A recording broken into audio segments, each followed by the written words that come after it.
What's going on, folks? Welcome to Shacknews Twitch channel. Today is January the 28th, 2022. It's Friday, the final Friday in January, and we're here with the latest episode of The Dump, where we cover everything that's happened through the week, and we clear out our systems and make more room for the new week of incoming whatever it is that we absorb. I'm not 100% sure.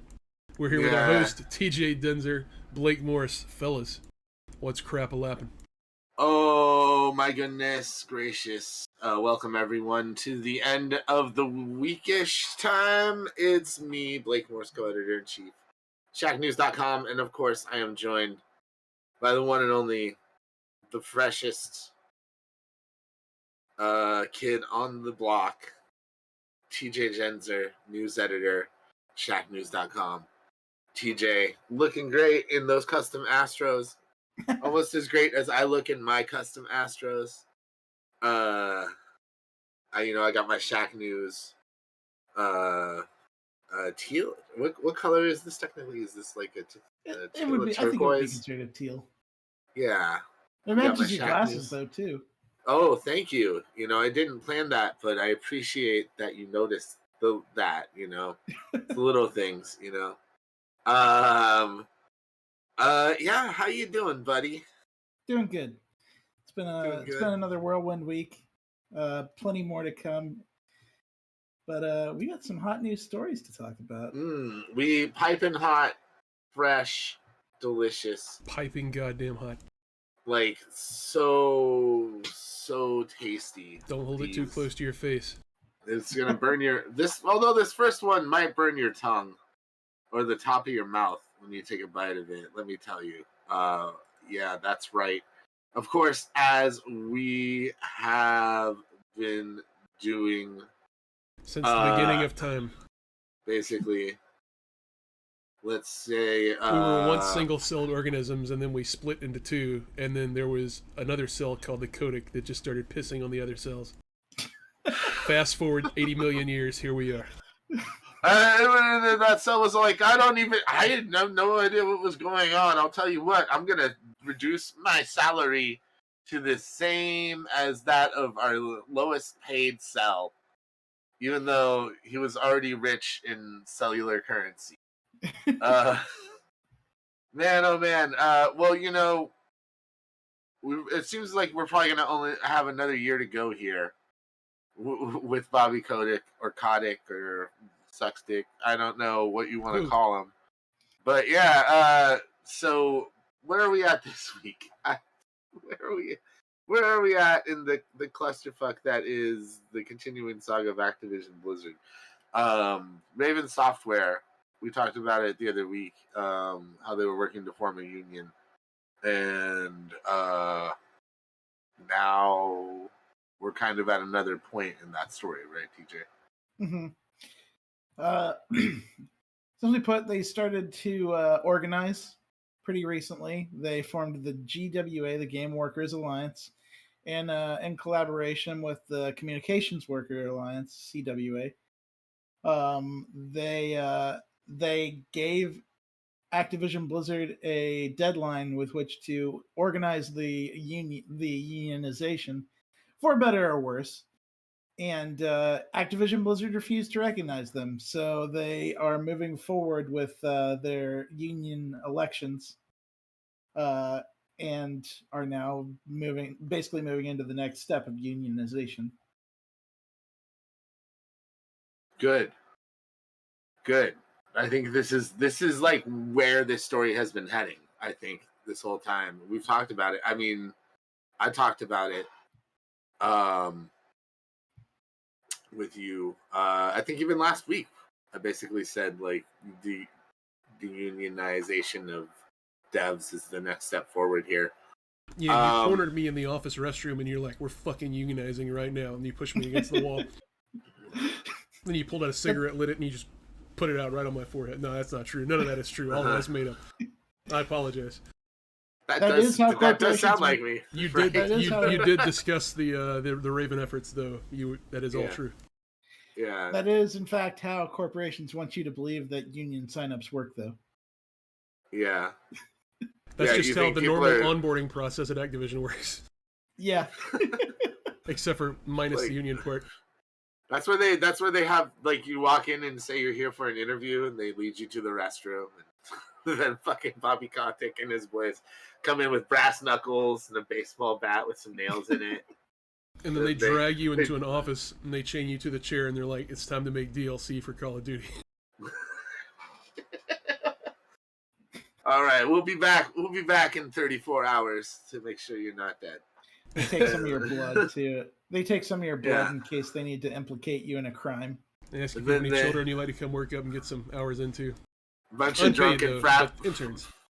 Bunch of drunken frat bros coming by your desk with a cardboard cutout of Bill Cosby. Drinking breast milk they stole from the nursing room. Good God. That is like, and what's crazy is only part of that is hyperbole. We told them to put locks on the breast milk fridge, but they won't do it. Yeah, I think that actually, it basically happened. Like, breast milk was being stolen out of the fridge. And, like, they turned the nursing room into a napping room as well, which I think is ridiculous. Like, women, if they want privacy when they do that, when they, like, breast pump or whatever, or feed their kid, like, they should have the option to get some. Randy, get the fuck away from that refrigerator. You can just use half and half in your coffee. Right? I mean, I don't know. That may have happened for all we know.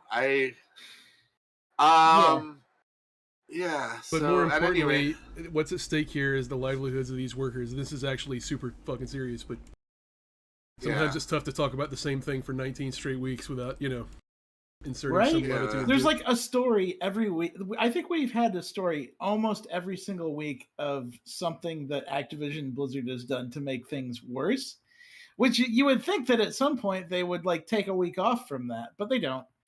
I mean, like, even leading up to this, they tried to splinter Raven Software QA up into like different departments, which was just as they were announcing like the GWA unionization thing.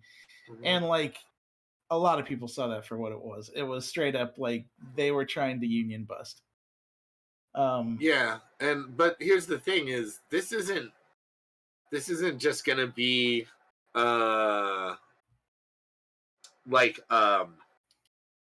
sorry, I totally just lost my train of thought. This is the union busting thing isn't just going to be something exclusive to Microsoft. The other thing we talked about last week, or I mean, Activision Blizzard. Now, the other thing we talked about last week was how Microsoft's probably going to be just as bad about it, if not worse, when it comes to stuff like this. So I would not be surprised if we start to see Microsoft sort of dip it, like try to put a kibosh on this as well. So it is. I mean, this is the first steps of something big. It will be interesting to see how it goes down. It already sounded like Activision Blizzard was trying to break it up before it could even get started. And then they did that. So like Blizzard Entertainment out of nowhere suddenly has a survival game that isn't really anywhere in development, doesn't have a name, is going to happen someday, and that was like, let's announce this right now as Raven QA is doing their unionization thing. Look over here, look at my shiny glittery hand. It's like when Uncle Jack accidentally loses his giant hand and doesn't want anybody to look while he runs to go get it. Like Bobby Kotick's Uncle Jack. Like what even and there's like, if they're actually doing a survival game, neat, okay, but like, what are the odds that it's not going to be like? What are the odds that it's not going to be like vaporware for years, like Overwatch 2 and Diablo 4? You guys have phones, right? So that was weird. Yeah. We'll see what happens, I guess, from here on out.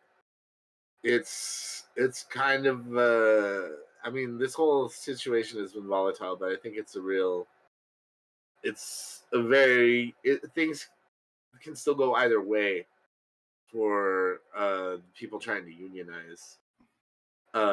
So It's volatile in that sense now. I happen to think that they should unionize, but I'm worried that there's the people they're trying to unionize against might have too much fiscal influence.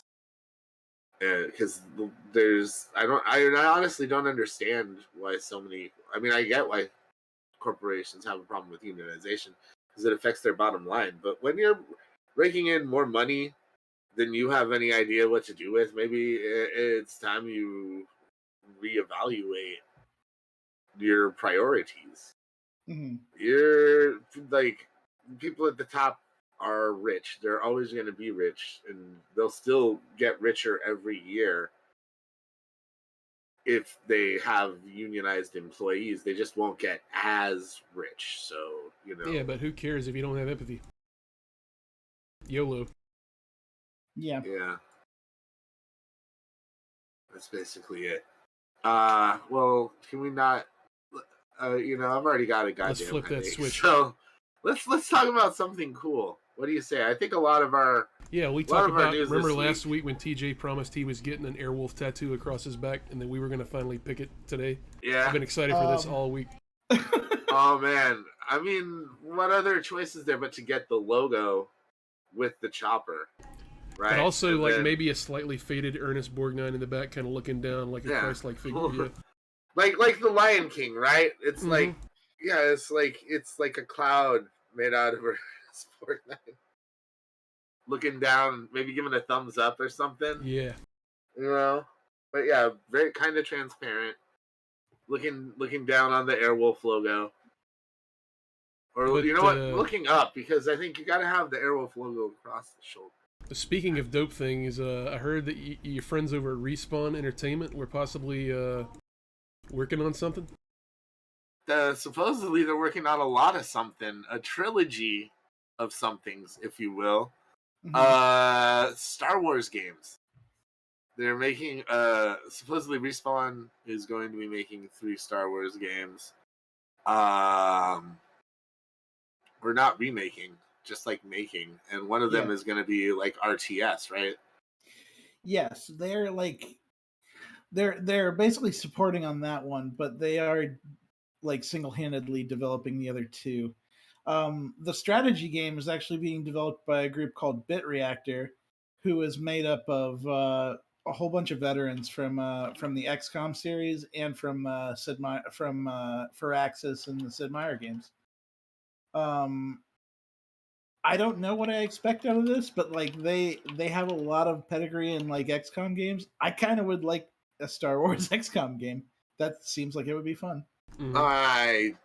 I can't handle it. I'm not a big RTS person, nor am I into XCOM games. So, you know what they're gonna do is they're gonna have like an Apex Star Wars game. That's what they're gonna do. They're gonna Star Wars Battle Royale.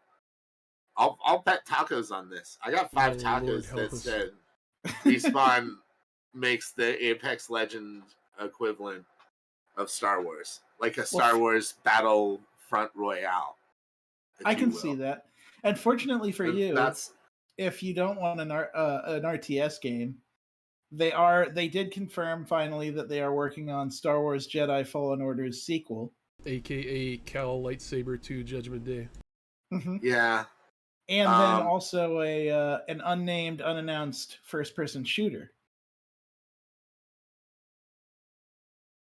No, that's what Respawn does. So, well, maybe, we could get something like Mandalorian related or Boba Fett, or maybe or something like that, since those are big commodities in the Star Wars verse right now. And it would be nice to have a FPS game that avoided like Jedi again. Maybe new Dark Forces. Oh my god, reboot the Dark Forces trilogy series. If any of the old folks are still left at Raven, tell them that they could come have a nice working environment over at Respawn and help them work on old Fallen Order to Jedi Knight it up a little bit. Because, I worship at the altar of Jedi, Outcast, and Academy. Just right into my veins. Yeah. Ooh, man, that was a good one. Mm-hmm. I don't know. The problem with the last Star Wars game was it was too Dark Soulsy. I want something a little more like Jedi Knight or Dark Forces. So here's to hoping. But yeah, I could totally see them take the Battlefront franchise and then just turn it into a battle royale, like games as a service sort of thing. I feel like that's sort of like what they wanted to do with the last one, because those battles were massive, like tons of people. I don't know. Donovan in chat Donovan saying a nailed Star it. Wars a Star Wars RTS game where I can command stormtroopers and watch them miss 90% shots would feel just right. You know, Donovan's played a lot of XCOM. He called that percentage perfectly. I was talking about this with someone the other day. I would love a Clone Wars XCOM game where you have like the clone troopers, you specialize them in different like weapons or abilities. They had something kind of like that with, what was it, Republic Commando, I think. Yeah, but I would like an XCOM version of that. You know what? Screw it. Bring back the original trilogy. Do something with the original trilogy. Give me a game where I'm like Luke, Han, Leia, Chewbacca, R2D2, never C3PO. Like at different points in the game, or something like that. You know, like Super Star Wars. Do you remember like the old Super Nintendo games where like certain levels you were certain characters? Yeah. They should Yeah, have the no. people that made Surgery Simulator. I do just not have a wanna game go- where Luke Skywalker Wait. cuts open Look. tauntauns. Wait. I specifically said the other day that like I want Star Wars to get away from Tatooine. A lot of people are saying that. I think Donovan is just egging me on. You know what? That's fine, Donovan. I do yeah. got a question though. You faulted Star Wars Jedi Fallen Order for being too Dark Soulsy, but you want to go back to Super Star Wars, maybe one of the hardest platformers of all time? That was hard. Yeah, it was. I don't know. I never got far in that game at all. Wow. Like, It took a minute at first to get. I think the Sandcrawler stuff is the hardest part of that game. It might as I well think have been once you get Super past Ghouls and it- Ghost with R2D2 on the box. pretty much. I don't know. Nah, it wasn't that tough. It was. Come It on. was. Nah. Like You were just better at games than Blake. I guess so. I don't know. It just wasn't. There was a way to like hack the TIE fighter levels, right? So you could just like time the jumps perfectly to destroy the TIE fighters and they wouldn't kill you. But I digress. Give me. I'm just using that as an example of a game where you could switch characters at certain spots, right? I'm not talking about the difficulty level or like the gameplay mechanics, right? I'm just saying, give me a game where you get to play as that all-star cast of the original trilogy. Yeah. And have it, you know, and not be in Lego form, right? Mm-hmm. Something that was like that. What was it? What was the game? It was the Jedi Power Battles or something like that, where it was like a 2.5D side-scrolling beat 'em up. Oh, I don't remember that. Something like that. That was a really good. I remember the really fighting good. game, Masters of Tir Terry Kasai. Kasai. So bad. That game is so bad. Oh boy. Anyway, man, there is. I think this is a good move. I think giving Respawn a chance to make some Star Wars games work out. They've been cranking out the bangers lately. I'm not much for Apex myself, but people seem to like it, and I was a big fan of the Titanfall games. I just hope that Respawn wanted to make these games and it wasn't like EA's like, well, we're taking DICE off of this now. It's on you guys. Deal with it. I mean, I think DICE had its chance. I don't think anyone's going to force them. That's what it sounded like in some it- of the ex-employee interviews, but I don't know. Of course, I'm sure it's like I said, every big company. Yeah. Oh no, there's still a lot of people working there, right? Yeah. Well, and like Apex Legends has some of the best movement and gunplay in games as far as shooters go. Like it is very, very well designed, and I would love to see that applied to some Star Wars shooties. Yeah, the Source engine is kind of just wonderful for first-person shooting.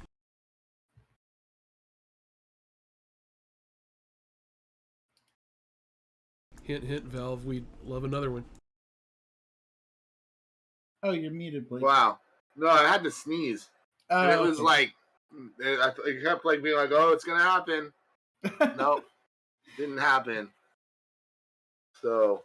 Is it worse when it doesn't happen or it does happen? It's just like the ultimate not good feeling, but it's, Really? yeah. I don't know. I don't like it when I get built up for a big one and nothing happens. Yeah. It took a minute. I was like, it was there, then it wasn't there, and then it was. But yeah, I don't know if Respawn's being forced to do this. I imagine everybody wants to take a crack at the Star Wars franchise, though, if you're like a fan of Star Wars and you're a game developer. Well, and with the way that things are going with their contract with Lucasfilm Games, Electronic Arts has pretty much it's looking an awful lot like once they're done with these 3 games, they're gonna cut themselves off from Star Wars after that for a while, and focus on in-house IP, which that's fine. I mean, That's these cool. games are we got 3 games planned here. They're probably gonna take, I would say, probably 6 years for all these to come out. Yeah. Something like that. It depends if they're. I mean, they probably have everything at least in a pre-production process right now, and then it's just about how much people power they put. Yeah, Fallen Order 2 is still going to be cross-gen. I could see where that could appear by the end of this year, or maybe like February, March in 2023. Maybe that doesn't seem out of place. But I would imagine those that others, there's no telling. I think that the fact that they're not gonna lean so heavily on Star Wars after these 3 also implies that at least one of these is going to be a games as a service game. Yeah. It's just that's where everything's going. I mean, look at Halo multiplayer right now. Even what they did to Battlefield. Yeah. I mean, every first-person shooter basically has this now. You have Warzone with Call of Duty, even. So,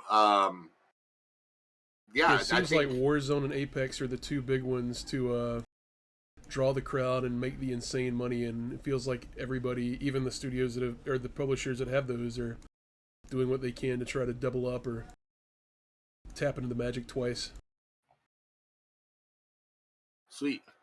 Well, yeah. I like Star Wars. I still wish. I think 1313 is like the biggest miss ever for Electronic Arts. I saw that at E3, like behind closed doors, and it looked so freaking awesome.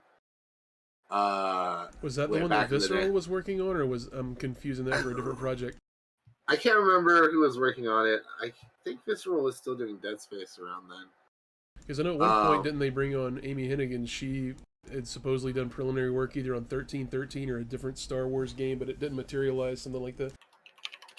Yeah, I'm going to look up Star Wars 13. Although, obviously, Visceral ended up getting shuttered really soon after that, so... That was a LucasArts game. Yeah, it was... Yeah, well before I'm confused, Visceral. and I apologize for that.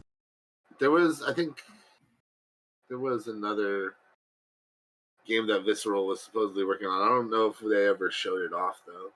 Yeah, it looks like footage of it made it to YouTube from somebody that worked on it later, but yeah, that is not the same as 1313. The one I was thinking of was Ragtag. Okay, yeah. I don't know if I've even seen that. See if we can help the folks here at home, and that is not what I meant to click. So you got a free preview of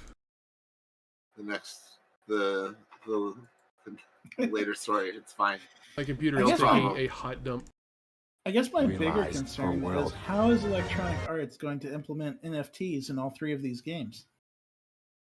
Oh, lightsabers! Lightsabers. I need to know. We need to have. You're gonna unlock Han Solo wearing like a sailor shirt and a sailor cap with some heart-shaped glasses, and Chewbacca. I don't know, just a bunch of ugly Chewbacca NFTs or something like that. I need a very special Luke Skywalker skin that's like super rare, and I have to just like pay oodles of money on microtransactions in order to even have a chance at getting it. Yeah. Oh man, Star Wars Ultimate Teams cards. Ugh. You know it's gonna happen. They had cards in the last one, and people flipped the fuck out. In Battlefront 2. Yeah. Yeah. So good luck with that again, Star Wars games. All right. I think we've talked enough about how excited we are about Star Wars and the possibility of maybe getting a first-person shooter. But one first-person shooter that I also just mentioned in this conversation is Halo Infinite. Yeah. And it has, already crossed the 20 million player mark. Yes. Which is wow. And I mean, it's doing it right because one, it's free to play for the PvP. If you want to play the story mode, you got to pay, but or have Game Pass. Yeah, everyone and their mother seems to be playing Halo Infinite PvP right now, man. We were playing it yesterday live here on the Twitch channel, which you can sub to, by the way, if you feel so inclined. If you're watching and you want to sub, you can. Don't be afraid. Delicious subs, just for you. They have done a good job with this Halo. Yeah, and we were pretty damn skeptical here at Shacknews. We're not gonna lie. Everyone wanted good Halo. Nobody wants Halo to be bad. But we all played the last Halo. Yeah. Or rather, some of us didn't because we played the Halo before that. So to see him bring it back, to see Halo come back to greatness is fantastic. Mr. Chief has done so much for us, and it's good to see him in top form again. Yeah, and to be fair, the game is not perfect by any stretch of the imagination, but there is so many things that it does very well. What you get for free is pretty amazing already. I think, especially when big team battles works, when you can get into that stuff and just have a big online crew of your friends all playing together. That's freaking rad. It's been a long time since I've had such a large social group playing the same game and being able to kind of get people together, at least in 4 people, the very least, to go and play some PvP. For sure. Yeah. Harkens back to the olden days of putting 2 CRT TVs by each other and 2 Xboxes and hooking them up with a link cable. So you can play Halo 2. Oh man, that was insane to me. I was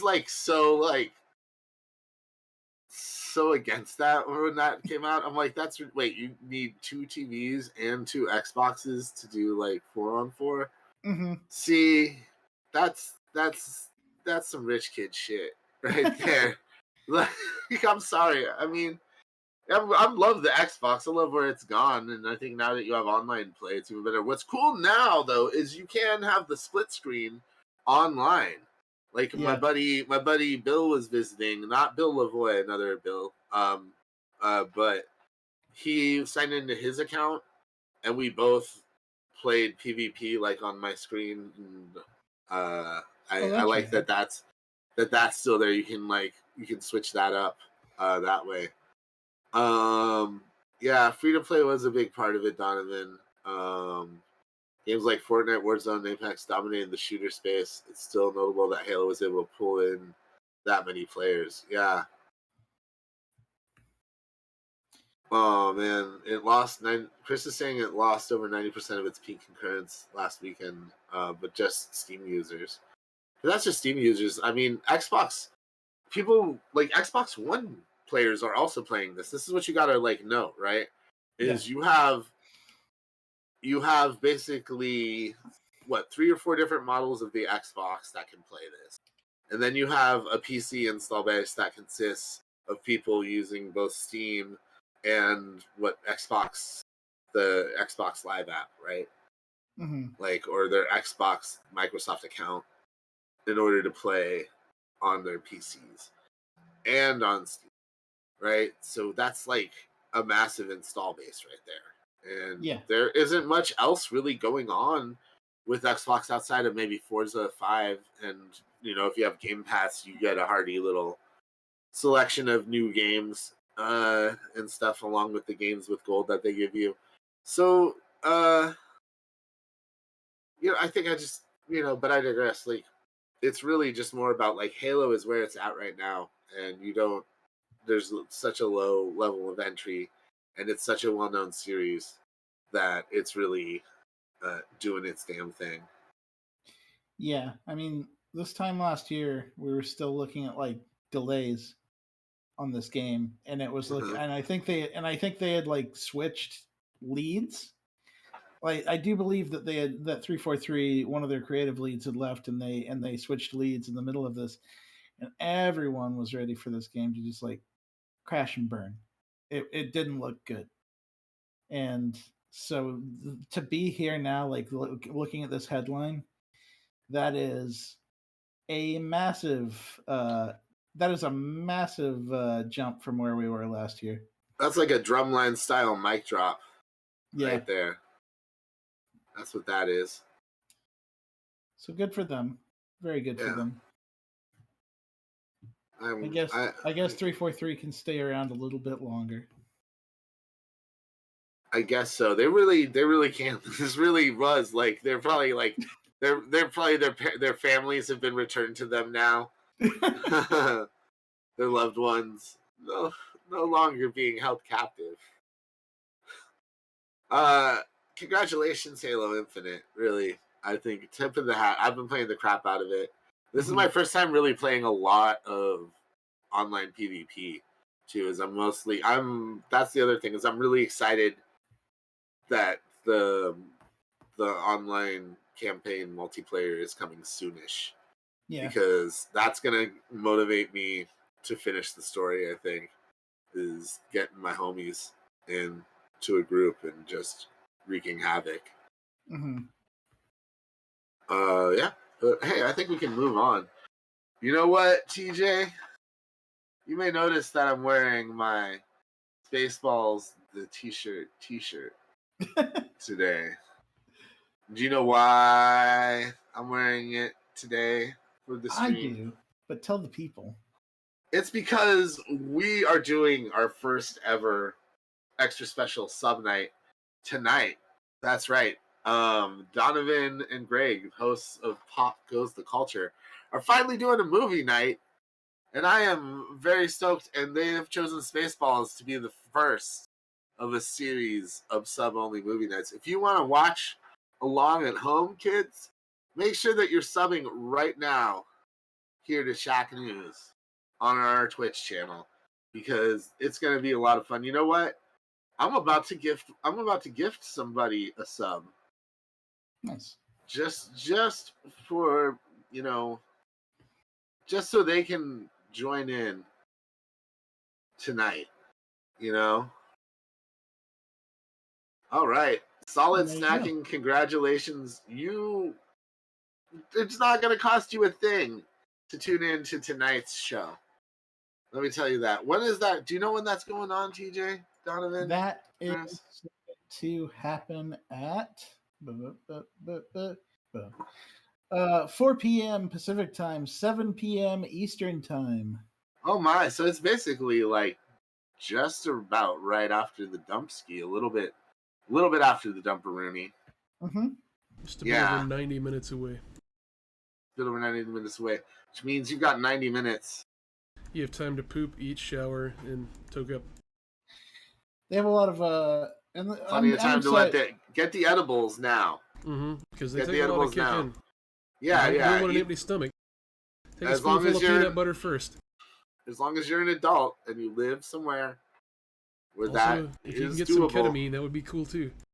You know what? Apparently, it's legal here now, or something like that. That sounds fun. Like they're giving it to people as Wedding therapy. gifts?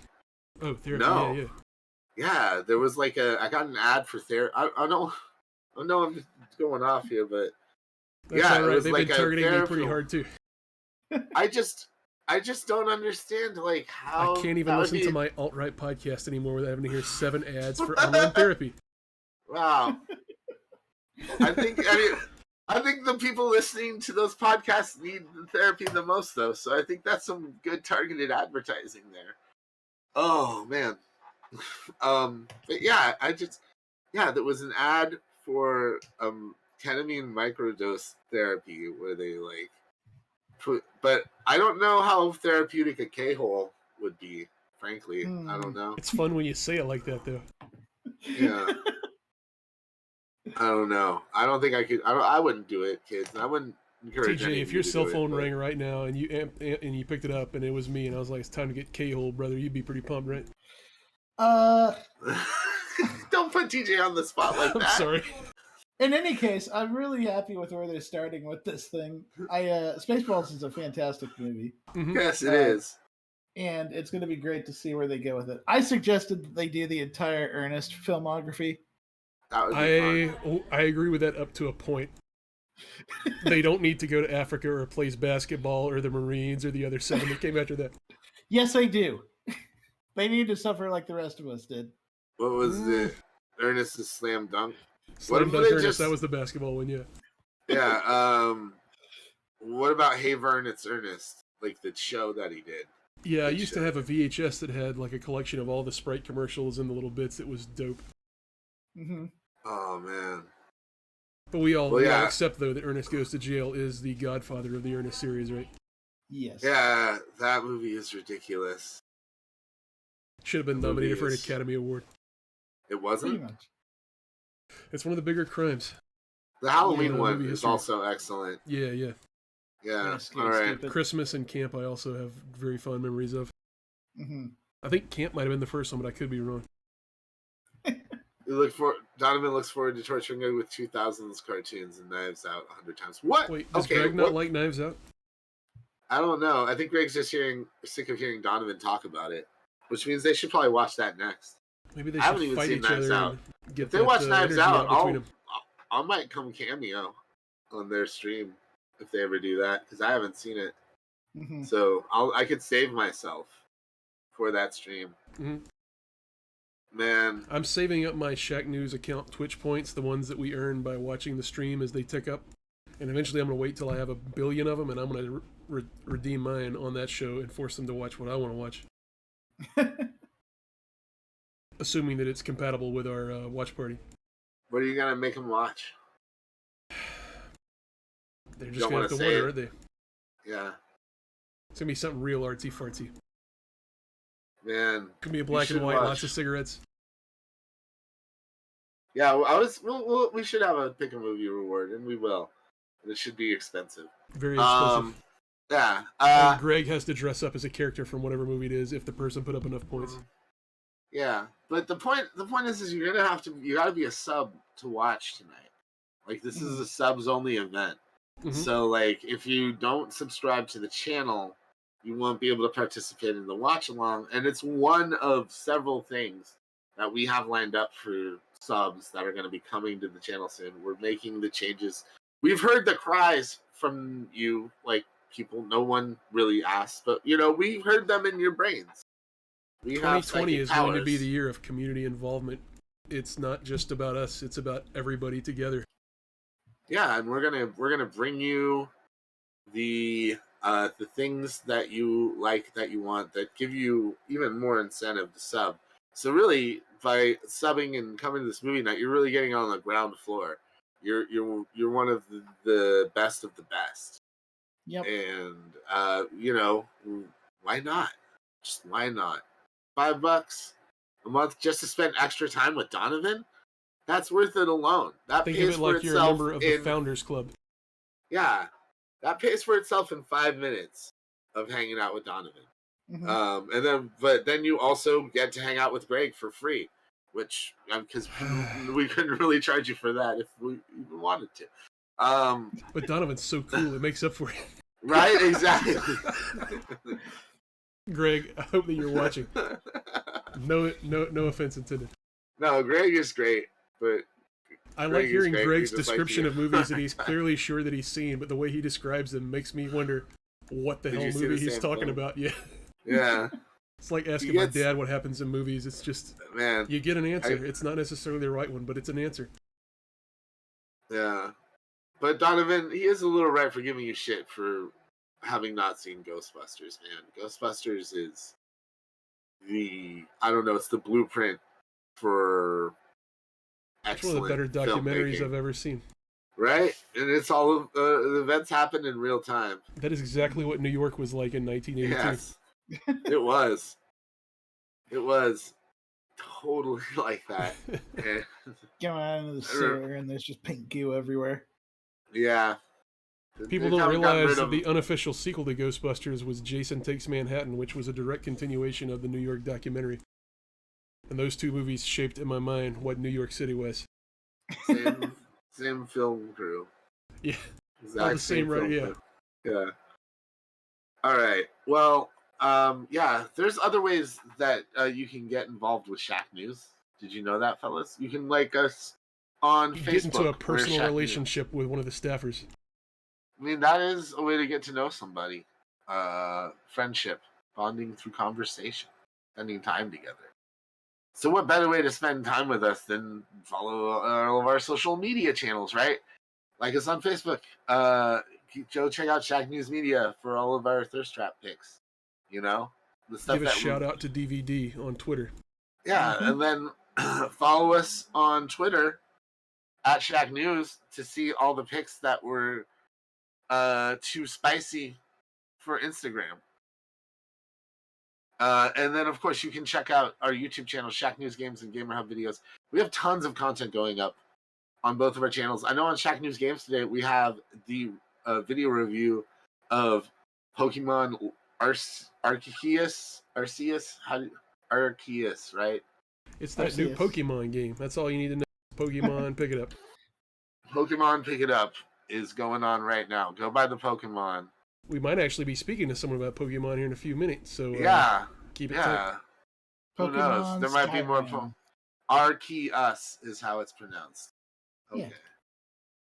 Yeah. Arceus. That's what I said. Totally. That is what you said. No, it's not. And then, yeah, you know, the Tesla Q4 or 2021 earnings call. Yeah, Krabs, there's some stuff that we'll talk about later that you got to check out in the Uncharted world. And then, you know, we got a bunch of interviews over on Gamer Hub videos. We've been interviewing a tons of devs lately, but, you know, anything you want. We've got it covered. You can learn more about the staff too. You can learn all about me and TJ. We've also got we're adding VODs for some of our Twitch shows during the week that will now be appearing on our YouTube channel. So if you just happen to have a preference for that platform or the other, now you can get that same great content on our YouTube channel as long as you're willing, you know, not to catch it live. Yeah, if you can't, or if you can't catch it live one day and you want to be like, what they talk about on the dump today? Well, good news. You go get the dump off of our YouTube channel. So if you're subbed to both, you'll know when we're going live here. And if you can't make it, then you can catch it later on Shack News Games. It's really that simple. In the interest of accuracy, I don't believe that the dump or WWES will appear on YouTube. Oh man, it's because I don't know. We'll see what goes on. Yes, Yeah, plans could 'cause I think- change, but yeah. I think that because we're press, we can legitimately say that we're press. You know, that's the thing. And That most is of our literally content, what we are. yeah, you know, most of our content is news coverage here. I mean, we're a news show. That's the point of our show. So I think we might be safe. That's all I'm saying. When my folks ask me what it is that I do, I say I work for the paper, see? Look, I'm a journalist, mama. I journal. I've been journaling all afternoon. I've been journaling. Dear diary. I mean, Oh, man. Indylicious is one of those things that goes up over there at YouTube now. Yes. Which I'm happy to see that because I've had Number one, it's a great show and a fantastic showcase of games that might fall under the normal radar. For sure. Like, that's the whole point of Indylicious, is pushing indie games, and I'm happy to see that over on YouTube now, because occasionally I have mental breakdowns when I play some of those games. And they make for interesting moments. It's But it's a side of you that I rarely see, and it's delicious, TJ. Angry TJ. I also whooped the shit out of Windjammers too earlier this week, which I was proud of that because that game is hard. Dude, you crushed it. But yeah, this TJ loves whipping the hard stuff. This is Buck Up and Drive. He featured this the end of last week on Indylicious. Mm-hmm. Nice. It's like a Tony Hawk game, but also Outrun. Yeah, outline, stencil shade. It's like a wonderful throwback to the late '80s arcade. I love these. It is so ridiculous. You just like when you do a jump, you just like press the button in any direction, and you just do ridiculous flips and stuff, and you can grind on railings, as cars do. That's right. Do you just roll up to the rails and it automatically grinds, or do you have to jump onto them? You have to jump onto them. Ooh. And then if you knock too many people out, you have to fight the police. Nice. Yeah, this is total Outrun. Yeah, it's delightful. Right here. I love it. You can find all this and more in the YouTube channel and also in our VOD section on the channel you're watching right now, twitch.tv/Shacknews. Yeah. Mm-hmm. Every angle you take, we've got you covered. Well, there you go. And I think you want to get back to the news, TJ? Huh, buddy? Let's do that press shit. Yeah. Let's do that journalism that we were talking about. Dude. Speaking of odd announcements randomly in the middle of the week. We might be getting a fourth entry in the Crisis series, or we are, I guess. We are. Well, yeah, it's absolutely announced. Like, they definitely confirmed it. The next Crisis is in development, and like they call it the next Crisis game, but like I don't know why, because like in the teaser trailer there's just a big dumb honking 4 right at the end of it. It's like, just call it Crisis 4. Maybe it's Fantastic 4 but with Crisis. Okay, cool. I mean, normally I wouldn't have been as pumped about this, but their recent run of success with Hunt Showdown has got me more optimistic than I would have been, like, say, if this was 5 years ago. Well, although I do agree this feels kind of weird and early, but, I'm sure they have their reasons for the timing. They kind of won you over with the trilogy remasters, didn't they? Well, yeah, to a certain extent. I guess just because I thought it was great that people could finally see what those games were actually like 15 years ago. And, that was nice, although they didn't do that project. But, I'm still excited to see where this goes. I hope that it continues the tradition of the original game and not necessarily them chasing the Call of Duty of the second and third game. But, I imagine this is not something we're going to see till the end of this console generation based on the way they spoke about it. The end? You think? I mean, I'd imagine maybe a year or two, but you think it'll be... I don't know. Assuming, this me making assumptions, thinking that they're still going to push this as a classic Crisis title. Like, are they still actually going to push above and beyond, like as far on a technical level, stuff like that? Yeah, and I mean, usually the more advanced you go with that, the longer this stuff takes. But this could have also already been in development, right? Yes, that is entirely possible. I think this is just them announcing it to the world, and that it's already been in development for a while. Yeah, that it'll just be a couple of years. Although I found that a bit surprising that they weren't able to find either Sony or MS to buddy up for a show later in the year to take some money on the side for a time exclusive or whatever. They still might. They might just be announcing it, and part of the reason they're announcing it is to get people to speculate about it going into the E3 time. Yeah, we like a video teaser around E3 or something. Yeah. But yeah, I mean, I'm really curious because for a number of years, Can It Run Crisis was like the benchmark for your gaming PCs. And yeah, it looked amazing for what it did at the time. It's still a pretty impressive. Right up until last year, it still managed to look better than the remaster until they fixed the remaster. Yeah. 2 and 3 were all right. Yeah. they weren't horrible games, but it went from being an open world to being a very linear path. Mm-hmm. And you just kind of played in little sandbox areas, hunting people with your bow or what have you. I've never played any of them. Was the first one like basically sci-fi Far Cry? I mean, Far Cry Kind of, was. yeah. I mean, Far Cry was also sci-fi. You were fighting a bunch of monster-grade mutants on an open island overall. Wasn't Far Cry like a mod originally, though? No, Far Cry was Crytek's first game, and then Ubisoft somehow took it over and put it on Xbox, but added animals into it, where you turn into animals, and it was weird as hell. Yeah. As far as I know, Far Cry has never been anywhere other than the original PC, but I could be wrong about that. It was on the Xbox.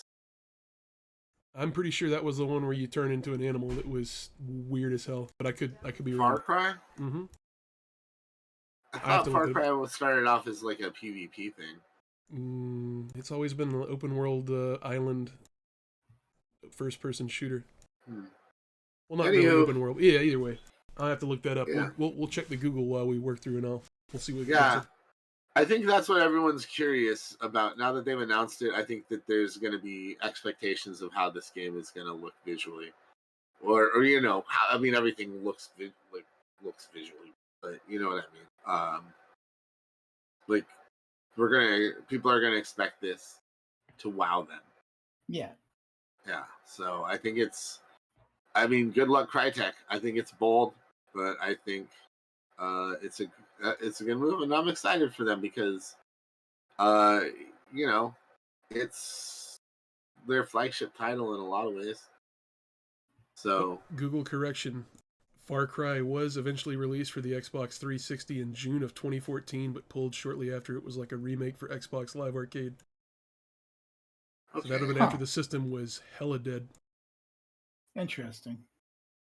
There was spin-offs called Instinct's Predator that came out for the 360 in 2007, but that was not Far Cry. That was after Ubisoft took them over.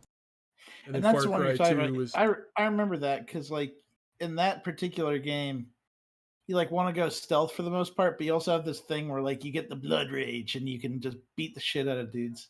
It was weird. Well, at least compared to the regular game, but yeah. Mm-hmm. Of course, by the time 2 came around, you were in Africa and you had diseases and... Yeah. I liked it. Nothing to do with the original game either. It's weird.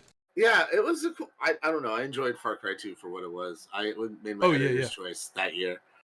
Because of, like, everything it did with the fire. Like, I would just go in and, like, throw Molotovs into, like, tall grass and watch it, like, burn down villages. And then as the bad guys ran out, I would, like, shoot them. That game was, like, traumatizing, too, because, like, you had partners that would join you on missions, and if they got, like, mortally wounded, you would, like, have a choice to either put them out of their misery or walk away. And if you walk away, they would, like, grab a hold of your gun and try to make you shoot them, and you're just like, nah, and just get up and walk off.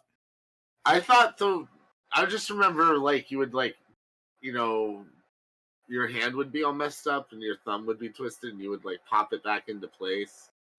And then the malaria stuff, though, that was, like, not great.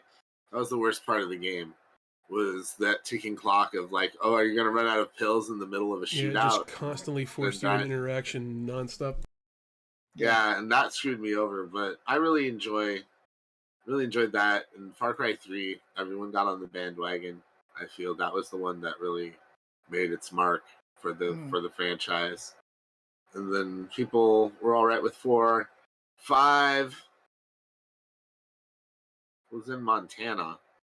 Yeah. I think that's the problem there. No one wants. It's like, oh man, like it's gonna you're on this like tropical island. Oh man, you're in like the Himalayas. Oh man, you're in Montana. Go to the third world, open barren jungles of Montana. I still think they haven't met the quality of 2 with all the sequels, in my opinion. Like y'all mentioned, just the kind of dynamic feeling of the world. Like it felt like occasionally things happened in it, even if you weren't there, which I can't say for any of the following Far Cry games that came after 2. I don't know. 3 added a plot, like a better plot. I think that added narrative to it, and it brought back I don't know. You could punch a shark in 3, so I think that adds to it too. Just some of the more ridiculousness of it. It really leaned into that.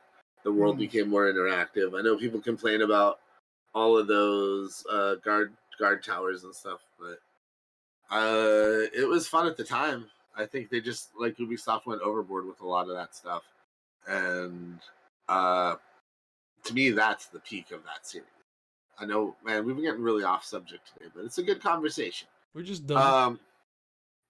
Yeah. I also like how I think starting with 4, you could just sort of like end the game by not doing certain things when you had the option. I love that they included that. Yeah, I think stuff like that's kind of fun. Yeah, just I don't know. People shit on Far Cry a little too much, I think. I haven't played 6 yet, but I have it downloaded. Right. But there's some other games. We talked about Crysis and the remaster, Chris. I think you may have had a more fun time with your most recent remasters, though, or updates. Am I right? You had a pretty good time. Yeah, because you checked You're out. referring to the Legacy of Thieves collection, Uncharted for PS5, which I got a chance to take a look at over the last week and a half on the Sony PlayStation 5 that I have, and most of you people at home don't, on account that I'm press and I'm better than you.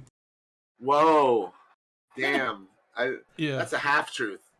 It's still makes me feel half good.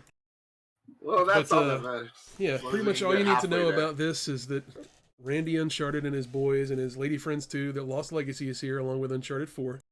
This doesn't include the first 3 titles, like that collection they remade for the PS4 5 or 6 years ago. But it's just the 2 PlayStation 4 era games. And they are now on PS5 running native code. The big change is you got some kind of graphic mode options where you're presented with a performance mode, which is kind of running the same resolution as the PS4 Pro did, but it runs at 60 FPS on the PS5 for both games. Nice. And then there is a mode where it tries to run up to 4K, but it's locked at 30 FPS, which is kind of disappointing because I was kind of hoping for 4K 60, Randy Uncharted, but I guess it wasn't in the cards this time. There's also a bonus Performance Plus mode where you can drop down to around 1080p in that range, and it will try to operate up to 120 Hz. Doesn't really hold it all the time, but it gets, it's pretty high. Very, very easy to tell the moment you touch the controller. The input lag is obviously shaved beyond in half from the original game because, going from 30 Hz to 120. So as far as a pure gameplay part is, it makes the climbing feel better, the shooting is better, all that stuff, which is nice, but I do wish that Sony would get off their ass and enable variable refresh rate for the PlayStation 5 like they promised before launch, because the ability to run this in 4K mode, possibly with an uncapped frame rate, or like with that 40 Hz option that we got with Ratchet and Clank Rift Apart, these options that allow you to play with the graphics turned up while not having to get with a low frame rate would be really nice, because obviously the machine supported it and all that, but just not the case here.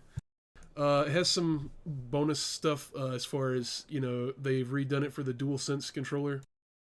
For the most part, it's just a little bits of rumble here and there, and they've also added the resistance to the triggers. I'm not a big fan of that because if you've played these games before, you know that Nate and his boys, they be shooting people on the reg, and you're gonna pop off lots of rounds in these games, and I kind of wish that, I don't know, I guess I just didn't like the level of resistance on there, just for something I knew I was gonna have to pop the button, 12,000 times while you're playing.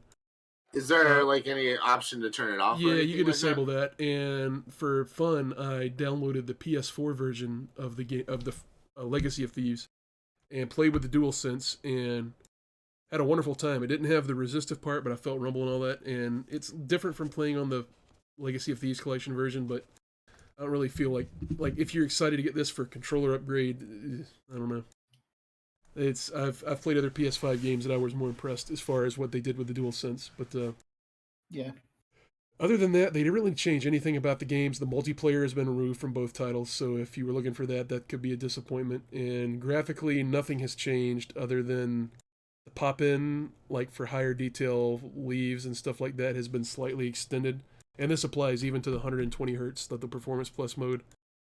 Like the flowers and trees and stuff will be rendered out just a tiny bit farther, but as far as effects and all that stuff, you don't get any higher quality effects or upgraded graphics with this. So it's kind of just a straight port. Just now you can run it 1440p 60 or up to 4K 30.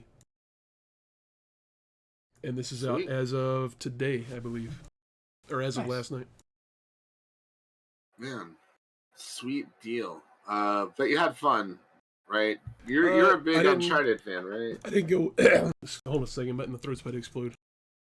Yeah, no worries. I didn't go all the way back through both under time constraints, but it seemed all right. Although I'm personally bummed because I mistakenly assumed that this collection was going to arrive on the PC with this in time for the release of the Tom Holland Uncharted movie, but looks like we have no even a rough estimate of when this could happen. So I hope in the future that, well, we do know this. Sony said it's coming to PC, but we have no date, and I'm hoping that some of these limitations can be lifted where it's possible to play the game with the graphics turned up and not be at 30 or whatever, but we'll see how that goes. No, they'll probably announce that date when Yeah. Uncharted comes out. That's coming out like a week or Yeah, so, a week right? or two. Yeah, but it's like, Yeah. I know there's been a few other games that have been upgraded for PS5 and Xbox or whatever, and I would say most all of them have had more, what I would consider a more substantial upgrade. Like, I've had Last of Us 2, which is not a PS5 game. I believe it only still runs in PS4 mode, but you have the option to, obviously, PlayStation 5, you can run the PlayStation 4 games, and some of them have patches, like God of War got, and obviously Last of Us 2, that allow the game to run at 60 FPS, even though it's not native PS5 code or whatever.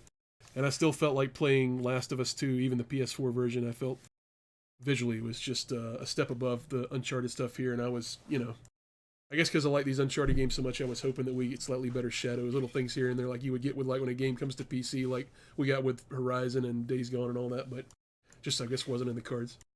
You know who I think got it right in the PS5 port is Ghost of Tsushima. The upgrade that they did for Ghost of Tsushima was really dang good. Yeah. I wouldn't be That surprised game- if they handled that in house. As far as I know, this was not Naughty Dog did not have anything to do with this. As far I mean, it's their game, but I don't think this was a Naughty Dog joint straight up like the Ghost of Tsushima pack. And I know Naughty Dog did the Last of Us 2 patch thing I was talking about for the PS5, so Yeah. we'll see. But like I said, I'm hoping in the future the PC version will take up for some of this, but just depends on how much you like Randy Uncharted and his boys, and his lady friends. I always the apologize for case. leaving them out. Well, speaking of Uncharted territories, the latest Pokemon game really goes some places that it's never been before, and we've got a very special guest, the one and only The Big Don. Erskine. What's How up? you doing, Donovan? Doing pretty well. I'm doing well. At this point, my brain has gone like full Pokemon through all the coverage over the last several days, which isn't a bad thing. It could be a lot worse. But I mean, you yeah, got your 25th anniversary shirt on. I do, courtesy of Greg Burke. He was kind enough to send this to me. But you don't Yeah. have a Pokemon record. You got High School Musical in the background there. Oh yeah, I do. I do have the classic original soundtrack from the motion picture back there. No, I should get some Pokemon music. I don't know if they have any like official stuff on vinyl though. I'd have to go look. Oh, they got it. Don't come on, man. I mean, I'm sure somebody's got something, but I don't know if like Yeah, somebody the out there will Pokemon sell company. you something. Yeah. I'm If you just I'm want sure- to get to give away your money, I'm sure we can accommodate that. But I got some Yeah, people. I'll give you their number. put me in contact. Yeah. But this all comes back to Pokemon Legends Arceus, which I reviewed. It is the newest Pokemon game, and it has kind of been like, I don't know. So like this game is like inspired by Breath of the Wild. It goes open world. It takes like a lot of the RPG stuff from the games that had gotten tired, like the HMs, a lot of the battle structure, the Elite Four, the Pokédex stuff. It kind of throws it all out the window, and it's much more free form. It's kind of all seamless from the way you get into battles, where you catch Pokemon in the open world. And to get right to my opinion, I mean, I quite like this game. It's really fun. I love the changes to catching. I love how you get to actually like manually throw a Pokeball. You sneak through the grass, creep up on like a Ralts, and you wait for it to look the other way. You toss a Pokeball, let it. You wait and see if like the fireworks pop up. It's much more immersive than any of the past games were.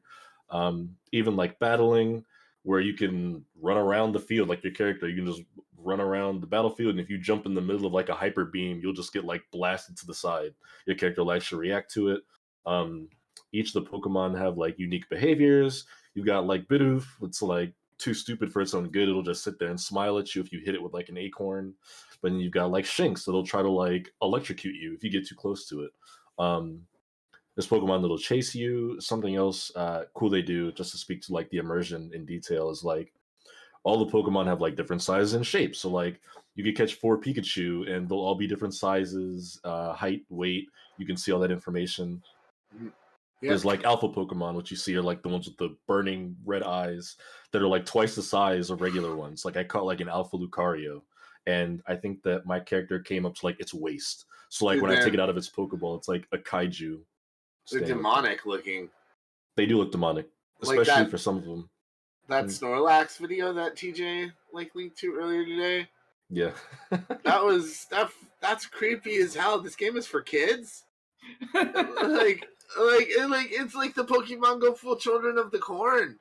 Well, They're I'm glad like- you brought that up, because like Pokemon has a lot of like weird, creepy undertone and lore stuff, and it's always been like that. Like the Pokédex entries, has always been weird stuff. But Drifloon is a Pokemon, and I've mentioned it somewhere, maybe not on this show, but like its old Pokédex entry would say that, because pretty much Drifloon is like a ghost balloon-looking thing, and its old Pokédex entry was that like it would play with kids, and that like they would like grab onto it like a balloon, and it would like float away and take them with them. And that was like its creepy ass entry in like Diamond and Pearl. In this game, there's like a side quest you do where a kid's like, or like somebody says that their kid plays with the Drifloon on the beach every day or at night, but like they've been acting weird lately. So you go to investigate it, and you go like behind this like shack, and the Drifloon's just like standing behind the kid, like telling them they can't leave. And I'm like, this is like some creepy shit in this Pokemon game. That like this Pokemon kidnaps this child like every evening and forces it to do God knows what for hours on this beach. Whoa. Um, Damn. Wow. Whoa. but Damn, it's weird. It's Pokemon. weird stuff like that they do in these games. That like I'm like, man, who at Game Freak is like making these decisions? Clearly a such bunch a- of freaks. And yet here you are, such a Pokestand. I have a question Hey. for you, Donovan. It's good fun. What's up? To start this, you said that this is the first time that they've offered you manual control of your balls. So does this mean you're just running around this world and you're running around the world just pegging these Pokemon like you're popping them with a tennis ball? Like we're back in grade school Well- when I used to throw tennis balls at nerds against the wall? While he was streaming earlier, I watched Donovan come around a rock at a Machoke and just pelt it in the forehead with a Hell yeah. Pokeball. No, like you just straight up just like bounce it right off their heads. It's very good. I mean, yeah, more or less, Chris. That is correct. Do you think the I game would be probably use better if the different phrasing. Pokemons had like ragdoll physics and reacted negatively to you pelting them over and over? See, I think it would be better if your character had ragdoll physics, because like they hit you, but there's only like 1 to 2 animations of getting knocked Oh, over. that's a shame. But if I could get hit with like a hydro pump and like go flying like Team Rocket into the sky, that'd be pretty hilarious. Well, isn't If if I get, a like- Pikachu grabs you, shouldn't a lightning bolt come down and like literally cook your skin until bits are falling off and stuff? Like, why is that Instead- not happening? It should be like Skyrim, where like the trolls like down spike you with the hammer and you go flying into the sky. It should be like that. There should be with dismemberment Pokemon. on both sides. On both sides. Yeah, It, the I'd be trainers down should be in for it. danger too. I mean, they're taking. I mean, these are wild animals at heart, right? Like, They are. They are wild animals, and this game actually plays into that a lot. Because with this being like I guess a prequel, it takes place like long before any other Pokemon games. Like there aren't that many trainers. Like most people are afraid of Pokemon. Everyone thinks you're crazy for trying to like command them and study them, which is like the rightful response, because people would be terrified of Pokemon if they were real. yeah, think about if That's- we sent you up into the Arctic with a bunch of tennis balls and you just started throwing them at a polar bear. Like, what do we think's going to happen? A polar bear that can like fire icicles at 80 miles per hour. That's terrifying. That me. That Yeah. that video that Blake was talking about, it was like an alpha Snorlax, and it Yep. it fired a hyper beam at a Oshawott, Mhm. and it's just this giant Snorlax just firing like a Kamehameha wave out of its mouth at a tiny little otter. It's just It just gets obliterated, like the health bar just Yeah. goes like, boop. It's good. But I thought the signal was like it's like a Dragon Ball Z attack.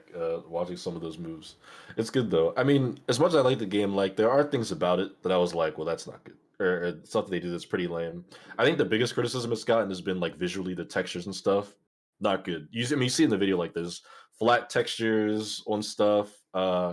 There's weird lighting in some places, and it's kind of been like a symptom of like a bigger issue with the Pokemon games ever since like I don't know, like X and Y at this point, since they came to like 3DS, they've always just felt like a generation or a generation and a half behind like other Switch games. Like it's easy to be like, oh, Switch hardware like isn't that great, which is true, but like I don't know, like Breath of the Wild was pretty passable 5 years ago, and I mean there's games like Mario Odyssey, like there's games on Switch that look good enough. This looks But like it's on Pokemon the same does, engine as Breath of the Wild. yeah, it does, but it's like I still think, and maybe it's just I- the art style they go with, but I don't think it looks as good as Breath of the Wild. I think And they're I mean, trying to give it that like Japanese brush painting look, Yeah. like traditional Japanese art, and Yeah. it's kind of the thing that drives me crazy is how bleak a lot of the backgrounds look. Like more so Yeah. than like the art style that they went with. But I think Mhm. yeah, I don't know. I guess it is just kind of a matter of taste for a lot of it, but I noticed when you were playing it seemed like there were a lot of frame drops though. Yeah, so it's weird, like as far as performance goes, like the game itself felt consistent, but like things at a distance, you'll see like performance drops, like if there's like a Staraptor flying like 100 feet in the distance and it's like barely like rendered in, like you'll see its wings will flap at like 10 FPS, like far in the distance. You can see it clear as day. And then as you get closer, it's like I don't know all the proper terminology, but then the game like catches up and it's all Yes. going smoothly. Or even like boss battles, like you'll see like a shadow in the distance that's like glitching out in slow mo, and I'm like, what is happening over there? It's super common in Talking 3D about, games. like- Grand Theft Auto does that, although they do a much nicer job at hiding Yeah. stuff like that. Like draw Yeah, for rate sure. issues. Well, it's just there's no reason to waste all those CPU cycles drawing everything that happens on the screen at 60 FPS or 30 FPS when if the bird is 12,000 feet away, it really doesn't need to go at, you have Yeah. to make certain cuts to keep the game playable and fun, and that's definitely one that most developers use. Yeah, Mhm. it's the same in Monster Hunter Rise too, where like everything close to you is like super smooth, super high frame rate, well, good frame rate. But like beyond a certain distance, you'll see like some like regular like endemic life just like floating around, flying around, wandering around at maybe 15 frames per second. Uh-huh. You know, Breath of the I Wild think- did this as well, yeah. You know, it seems like there's no outlines around anything in this game. Like Mm-hmm. that might have been helpful. I think that might have helped the art style to have like just some Yeah. black outlines like around a Help lot the of the characters stuff. stand out against the background somewhere.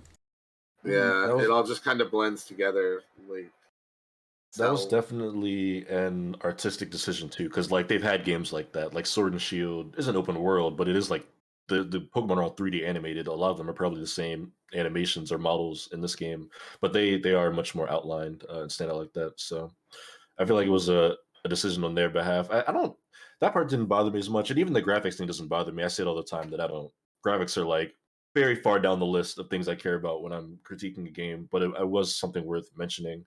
As far as mechanically, they also don't have like abilities or held items, which were such big factors like in past Pokemon games. It was kind of mind-boggling when I found out they didn't have them in this one.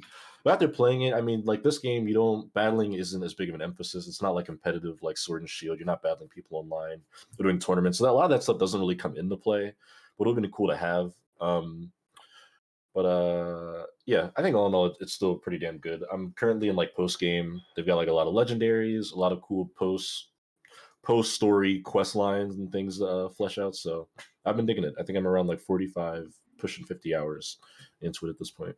Wow. Nice. I think the big question on everyone's mind now is Yes. how great are the Psyducks in the game? I mean, they're pretty good. There's a lot of them. When I was playing on stream earlier, there was one like sleeping on its back, like by a river, which is where you usually find them. They're always And you like by the pelted it in water the face somewhere. with the Pokeball. He didn't. He was a No, fool. I He didn't. didn't. I didn't. He had an I left it be. opportunity to get another Psyduck, and he blew it, which makes me think Donovan knows nothing about Pokemon. Well, I've already got a few Psyduck, and I completed its Pokédex You entry. don't so I have was every like, Psyduck. You I was didn't like, it'll have be that alright. Psyduck. It's not all right. Psyduck He wa- is the. it was You just sleeping. need a whole. You need a whole Psyduck squad. You need to do a Psyduck run of this game, where like Psyduck is basically once you have access to him, it's the only Pokemon you use. You get your team Psyduck going, and win the game using Psyducks. Blake, I would Yeah. actually like to see you do a Nuzlocke of this game, where Yeah. you have to collect nothing but Psyducks, and if a Psyduck faints, then you can't use that Psyduck anymore. You have to get another Psyduck. Get a new Psyduck. Yeah, Is the Psylocke. There you fainting go. That's it. specific to that Pokemon, or do they all faint? Just that Because I don't know specific one. shit about Pokemon, so I'm trying to learn here. That's just what they call it when they get KO'd in universes, fainting. When Wait, one you gets can't killed. just But I mean, outright kill them? No, they don't die. No, you just go back and heal them. They're not Mm. dead. That's Do just they the way remember when you mistreated them? Like later, will that come up? I mean, if you want to be very technical, kind of, because I mean, like, there's like a friendship stat that happens like behind the scenes, like you don't see it, but Mm. like if a Pokemon It's dies, like- it'll go down, and you need it's a- friendship to like evolve some Pokemon like Eevee and stuff. Are there certain breeds of Pokemon that are more likely to be trustworthy to humans, or I think so. I think some of the more docile ones do, but I have to see. I don't know if that's actually present mechanically in Legends Arceus or not. But there's it's been a a thing in older games. but there's a Stockholm syndrome meter, is what you're telling me. Yeah, I guess so. That's one term you could use to describe it. yeah? But how long could you possibly live with Donovan before you fall in love? It's gonna happen to all of us. Like, can't blame these Pokemon. I mean, yeah. I'm surprised he even has to like wait for those meters to fill up. I mean, 'Cause- at least it's not like Monster Hunter, where like even with stories, where Monster Hunter Stories is more like a Pokemon style game in which you capture the monsters, but you still beat them into parts and turn them into clothing. So Yeah. at least you yeah. don't do that in this game. Yeah, that's true. You don't. They're always cowards. been very That's careful why I about that said stuff. before, my dream Star Wars game was the surgery simulator people just making a game where you control Luke and you just make sleeping bags out of Tauntauns the whole time. Oh my That'd be God. cool. Like mass produce them like Factorio. I'd play it. I would play it. Man. Well, it sounds like you caught them all, Donovan, or are in the process of being In the the very process, best. yeah. And you really are you get to be the very best like no one ever was in this game because no one ever really caught Pokemon before. Yeah, you're So kind of there the you go. first. Yeah. Yep. Do you think the well, next Pokemon game, the Pokemons are going to be NFTs? Oh, I'm sorry for putting that out in the don't utter world, that. but way to go, Chris. Don't utter Yeah. those cursed well, too late. It words. happened. The press release just went out. I'm sure. God, no. You would I like, watch me here have a with mental a- breakdown on stream. Oh man, hopefully you won't be having a mental breakdown later tonight, Donovan, when you watch Yeah. Spaceballs. Yes, So which once is again, not far away. I'm once again wearing my Spaceballs the t-shirt for a live stream because that's how excited I am about Spaceballs tonight. I probably won't even be there. It's better No, than all I'm the gonna other tune- Star Wars movies. It's the best Star Wars movie. And it's Oh, not man. particularly close. Yes, Then it's true. okay, does Spaceballs make you want pizza or not want pizza? Yes. Not. I think there's two types of people in this world. The kind that see Pizza the Hut and they say I want pizza. Yeah, The I'm kind still that down. say Pizza the Hut. Just say no pizza. No Pizza the Hut. So, Donovan, I have to get back to this other question. What would be worse, Pokemon's turning into NFTs or Hyperscape coming back? Pokemon NFTs for sure, because at least Hyperscape we could just continue to ignore it like we have for the last year and a half. But Boom, roasted. Got him. Hot. Pokemon NFTs would pretty much ruin my life. To Buy put into things it. slightly. You have to spend money on it. If you're lucky, you're really lucky, you have a 0.5% chance of getting yourself a shiny. Yeah, you're right. Maybe somebody will buy my shiny Ponyta for 11,000 Ethereum or whatever one day. Yeah, we'll see. No, I hate it. I can't even joke about it. It's so awful. It's bad. But the game is good. The game's fun. I look forward to seeing what they do from here with the franchise. Maybe they'll do DLC or a sequel or something. Who knows? But Hell yeah. Legends knows, Arceus, indeed. baby. Sweet. Well, Nice. Donovan, thank you for stopping by. And hey, everyone, be sure you sub to the channel because you will not be able to watch Spaceballs with Donovan and Greg later. Also, Hopefully, make sure you have a Prime sub. I believe that also might be Yeah. semi-critical for the Twitch party integration. I think Yep. we're gonna do the Twitch party. You can always just watch along at home, though. Mhm. That's the other Yeah, thing. pull out Or your rent the movie. VHS or DVD. Your laser disc, If you've got it on laser, that would be tight. Hmm. maybe a beta track, cassette. If you've been able to source a random 35mm copy from a collector, yes, you could use that as well. Yeah, Really go all out. Well, it depends on how much of a Spaceballs fan you are. But for now, Donovan, you know what's about to happen. I do. We're gonna flush you down the imaginary drain in 3, 2, 1. Flush. Hey. Bye bye, Donovan. His name was Robert Paulson. Aw, that was Meatloaf. He's gone. R.I.P. Robert Paulson. I bought some meatloaf. I'm probably gonna eat it for dinner tonight. So, in his You didn't do honor. anything for the guy, but I ain't gonna eat that. You don't like meatloaf? No, I was just making a joke about the song. Oh, okay. I knew you liked meatloaf, Chris. The guy has pipes. I can't disrespect it. It is what it is. Yeah. Maybe I'll watch Rocky Horror while I eat my meatloaf. Or Fight Club. You're But not the watching Chinese Spaceballs. version of Fight Club. That's right. Oh yeah, the true ending. True ending. You know what's funny is the author came out and he said that the Chinese ending's closer to the book's ending. Yeah, although I read that article, he sounded pretty sarcastic about all of it. But yeah, I mean, Yeah. the movie was changed from the book to begin with, so because Yeah. Tyler did not get away with it in the book, although he was not apprehended by the Chinese authorities and healed. Yeah. So yeah. Oh man, that Fight Club movie was ridiculous. It was real over the top, violent stuff. I almost want to great see the film. Chinese version of all my other favorite movies with the addendum card at the end. Right?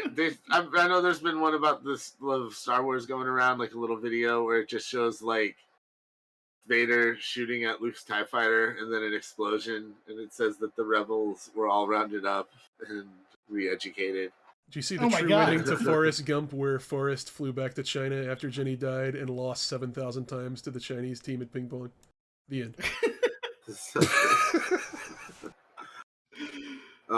You know, it's weird, but I mean, nowadays most movies like are funded. They make more money yeah. in China, so like China's got like all the companies have a bunch of money in producing like U.S. films, and like they've now that's been a big part of the reason you don't see certain things in movies anymore. Just because they're made more to cater to a Chinese audience than It's an probably the American same audience. reason that Pacific Rim, Godzilla, King Kong, and Transformers have all destroyed Hong Kong in the last 5 years. That's right. See, hey, Rumpo plays. He's ready to watch Spaceballs tonight. Yeah, Squires, you gonna be watching Spaceballs? Who in the chat's gonna be watching Spaceballs? Let us know. Squires is a spaceballer, I know it. He is shot caller. He's got 20-inch blades on his Impala. He does. We're gonna be streaming it here in about an hour. Yep. Just about an hour. 7 yeah, p.m. Eastern. that's right. You're already a sub, so you don't gotta worry. But you know, if tell your wife, tell your kids, tell everyone, tell everybody what's going on. That's right. Get them to sub. We Sweet. consider all of It's our gonna subs be- to be Hall of Famers. Speaking of Hall of Famers, Blake, what happened this week? I heard Ed Boon, co-creator Your boy. of Mortal Kombat. Yeah, he's getting honored he's being put in the Hall of Fame for the Academy of Interactive Arts and Sciences. I guess they looked at like what Ed Boon has accomplished, and they're like, man, This was we were, like, specifically ripping for the skulls barbecue out. sauce company he started last year. No, Did he that's start a not true. barbecue? No, it's Oh, just that would man. be a cool way for this story to go. Man, don't mess. I'm gullible, Chris. You can't. You I know, can't I say know. things like that with such confidence. This is I mean, good for Ed Boon, man. Ed Boon's a solid dude, and he's been making some of the most fucked up, glorious games ever for a long ass time. oh, yeah. I mean, it's basically this dude is getting an award for making it look like people were having their skulls ripped out with the spine still attached, and people being eaten by dragons and throwing projectiles at each other and just generally beating the crap out of each other, making people plummet into spike pits. But so brilliantly. But I mean, I think part of it is like when you look at the technology Mortal Kombat used, it was really like the first game that was really successful using like capture. Like, Yeah, the like, digitized acting. sprites. Yeah, I mean there were other games that had done it. I know like Pitfall Yeah, Pit is Fighter. an example. Or yeah, Pit Fighter rather. I'm sorry. Yeah, was it? And then there were a few games like some shooter games like Lethal Enforcers. Mad Dog McCree. Mad Dog McCree is an FMV though. You know, that's a little different. It's I still think- so good. I think those FMV games are like different from like something like Mortal Kombat because it's not like you're controlling a character. Area You're just 51 like- used digitized. Yeah, Instead of but I FMV. think Area 51 came well after. Oh yeah, it Mortal was Kombat, well though. after Mortal. It was probably 2 years after Mortal Kombat. Yeah. Yeah, like there was what was the other game like Area 51 that they did? It was like in the same vein. Maximum something they had one. Maximum, yeah. Maximum Force but- or something like that. Maximum Force, Yeah. that's one. Yeah, and then there was Revolution X and Lethal Enforcers, the Terminator games. I And think that lots of Mortal Kombat knockoffs that never actually gained popularity used that same approach Yeah. to. but There a was lot Narc. of Narc didn't really do that though. Like those weren't like really FMV. They Weren't were they? like I think they'd use them in like the cutscenes. But I love Narc. That arcade game is awesome. Primal Rage did it. They just digitized the clay models instead Yeah. of the human video. But didn't Primal Rage come after Mortal Kombat? Oh yeah, as it's well? after. Yeah, it's just all the. I think games that's that the Mortal thing. Kombat influenced it. Yeah, but like no, that was definitely the era where you started seeing that Mhm. mocap. But the difference between most of these games that we're talking about and Mortal Kombat is you have control over these characters. You're commanding what they do.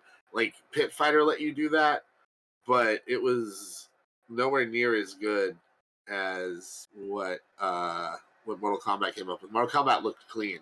The pixelation and the animations on a lot of that Pit Fighter stuff were just very blurry. Mortal Kombat was smooth as fuck for the time, and it ushered in a new era of like fighting games. It wasn't Yes. just Street Fighter anymore. Now it's Street Fighter and Mortal Kombat, and like then we get things like Killer Instinct. Capcom hunkers down, makes stuff like Darkstalkers. Just and ushered in a new golden era in a lot of ways. It also brought about a enormous amount of imitators that wanted to capture that same energy. Eternal Champions for the Sega Genesis. Remember that? Yes, of course I The, do. the whole angle was, oh my god, it's a violent game on a home console, kids. You know you want to fucking play it. Hmm.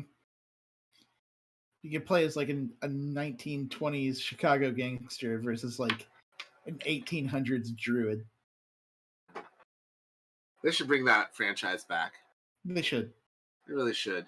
But yeah, I don't know. I think out of everybody, the game industry deserves an award. Ed Boon.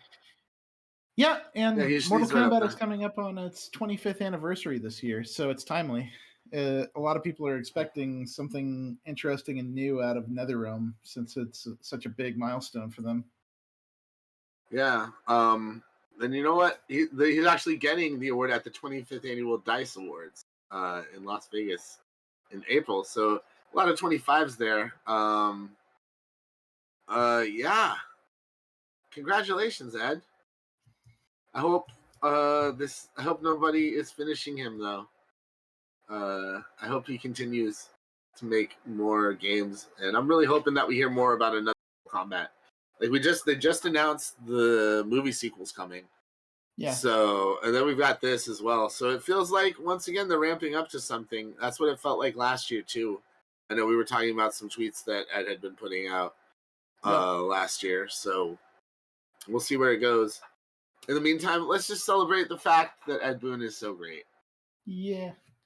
And that was I was mistaken. It's actually the 30th anniversary of Mortal Kombat this year. Oh, that makes more sense.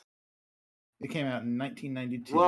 Well, my segue is pointless and meaningless now. Fuck. You ruined everything. You ruined it. We have to let all the other stories that we've ever told go and retry them. I got some background research news from the Googles. As per the history of these type of games, it looks like Mortal Kombat 2 and Time Killers came out within a week of each other in November '92. Wow. Really? Yeah. Oh my God, poor Time Killers. Yeah, they got it wasn't wrecked. That good. Although Time Killers didn't use digitized, it was still hand-drawn sprite, but it was chopping off heads and stuff, fighting game. But yeah, they did not win that war. And I think it also got a really garbage Sega port a few years later. But yep. Yeah. That's how it goes. But everybody else was a MK ripoff following that. Yep. Well, there you go. I'm sure we'll be hearing more about Ed Boon and Mortal Kombat throughout the year. Congrats, Ed Boon. Congrats, Ed Boon. I'm pretty sure he already got an award or Mortal Kombat got into the Shacknews Hall of Fame. He should get an award for those eyebrows. Right. Let me double check. I want to make sure. I can't remember if he made our induction. I do remember he was certainly in the discussions initially, because there was a huge talk about all the legends of the golden era of coin-op games. Yeah. When those discussions were going down. Y'all should check out the Shacknews Hall of Fame. It's pretty dang good, and a lot of folks put a lot of effort into it. I'm checking it out right now. Oh my goodness, we certainly did. We wrote a lot of entries about a lot of people that have lived in the industry. Ed Boon didn't make the first cut. Mortal Kombat did, though. So I wonder if Ed will make this round this coming year. Probably will. All right. Well, moving on. As we wind things down every episode, TJ, we like to do a little thing here that we call Cortex Corner. You may have heard of it. Yes. But before we do that, we like to explain to the fine folks at home just what Cortex is. So, TJ, would you mind? Yes. Shacknews Cortex is the gamification of everything that you know and love about Shacknews. It is the cornerstone. It is one of the corners of our website where you yourself can make any sort of content that you want to within the rules, within our rules and the law. No penetration, please. Yes. Basically, nothing vulgar, nothing racist. Don't be a piece of shit. Right. But everything's all in good fun. If everything's all in good fun, you can make whatever you want, and you can engage in all sorts of other stuff that could win you Shacknews. Whether you are checking out other Cortex articles, writing your own, reading our own articles on the site, engaging in chatty, giving out lulls, everything you do, including interacting with our new app, Shack Pets, which is available for free on iOS and Android, where you can upload pet pictures and take them in competition against other people's pet pictures for the ultimate battle of cuteness. That also gets you points on Shacknews, and if you get enough points, you can, in fact, win Shacknews for the day, the week, the month, or even the year. Cortex will be there for you. Hells yeah. And this week, the nice thing about Cortex is, TJ, it's not always about writing some huge long blog post. This is a live journal.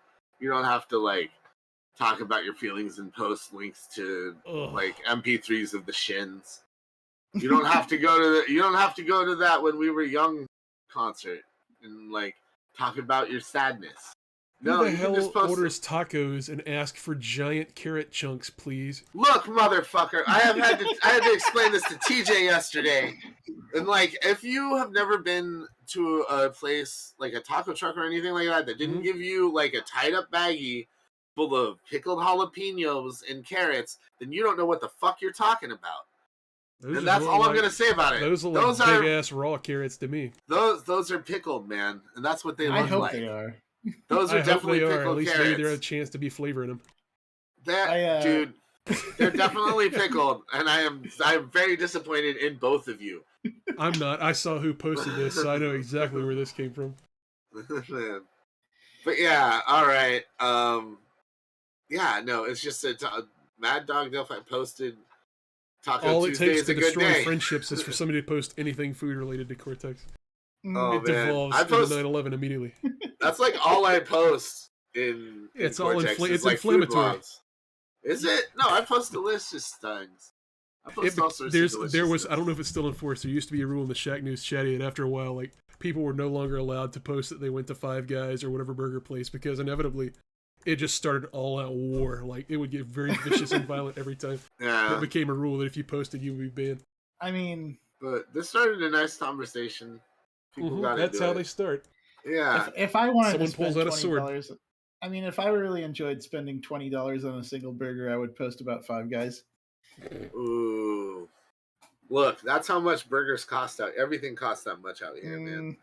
I can't get fucking McDonald's for less than like $15. If you're spending $20 on a burger in South Texas and it's not like a sit-down restaurant, you have fucked up. Well, I live in the Bay Area and everything costs too much money. I hate it. I really hate it. I loved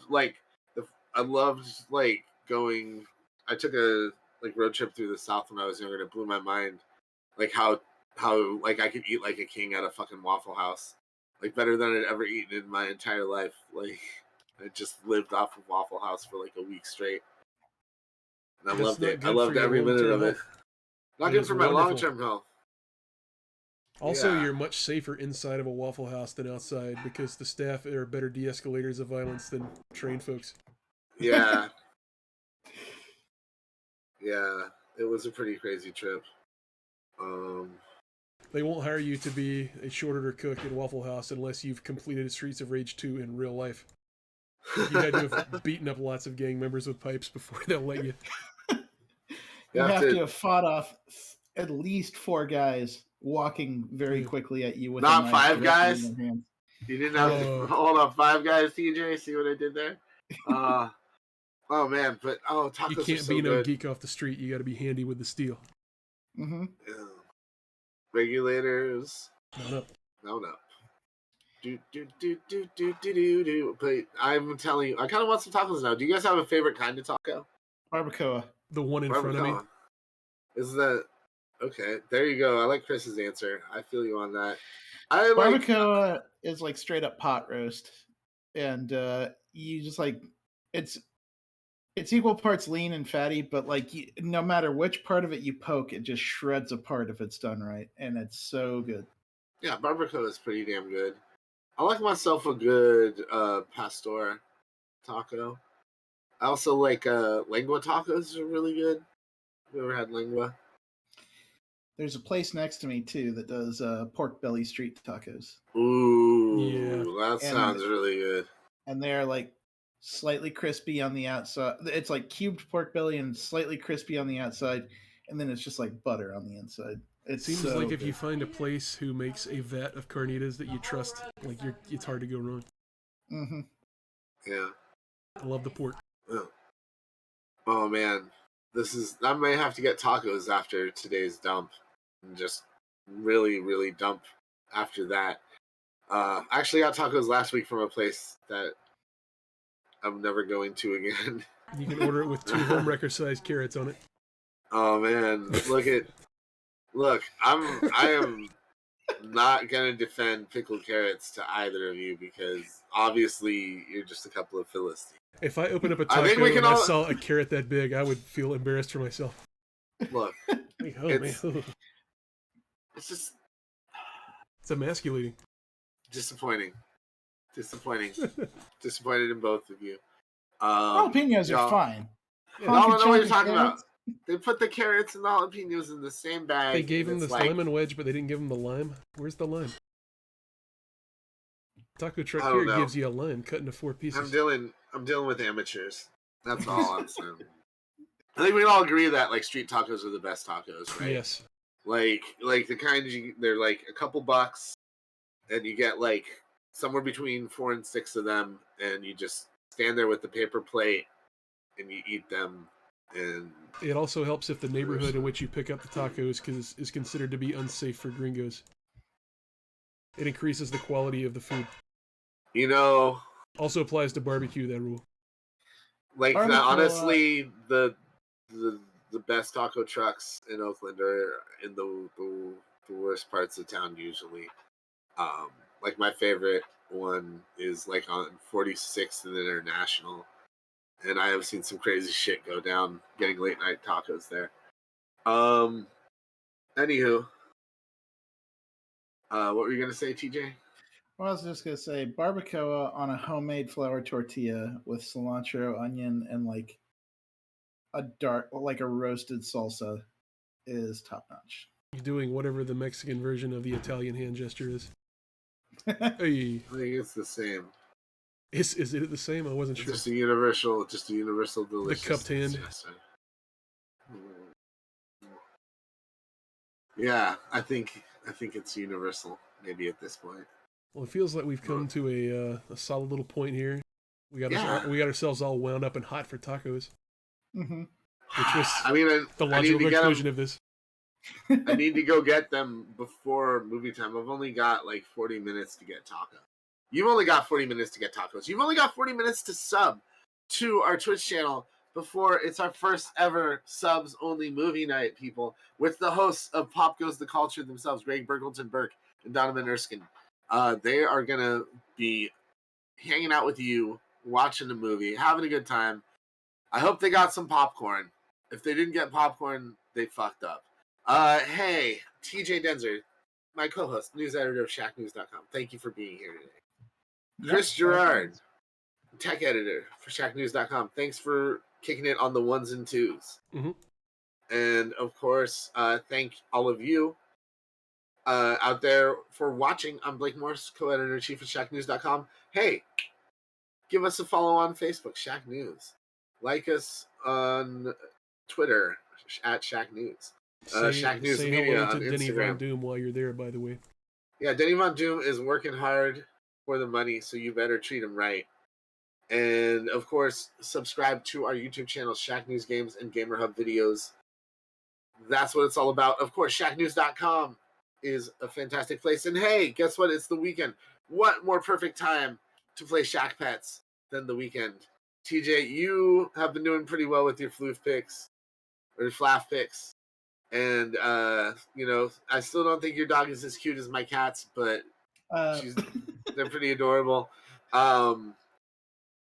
You know, but you can vote, you know, you can tell us with your votes by downloading Shack Pets on your Google, Android, or iOS devices, and you know, vote for whose pet you think is cuter. Obviously, Bimo von Beansington is the world's cutest biscuit maker, and Princess Toe Beans is just a sweetie bean. Like, why would you not vote for her? And then they have a joint account, the Beans, where you can just look at adorable pictures of my two kitty cats snuggling together because they're in love.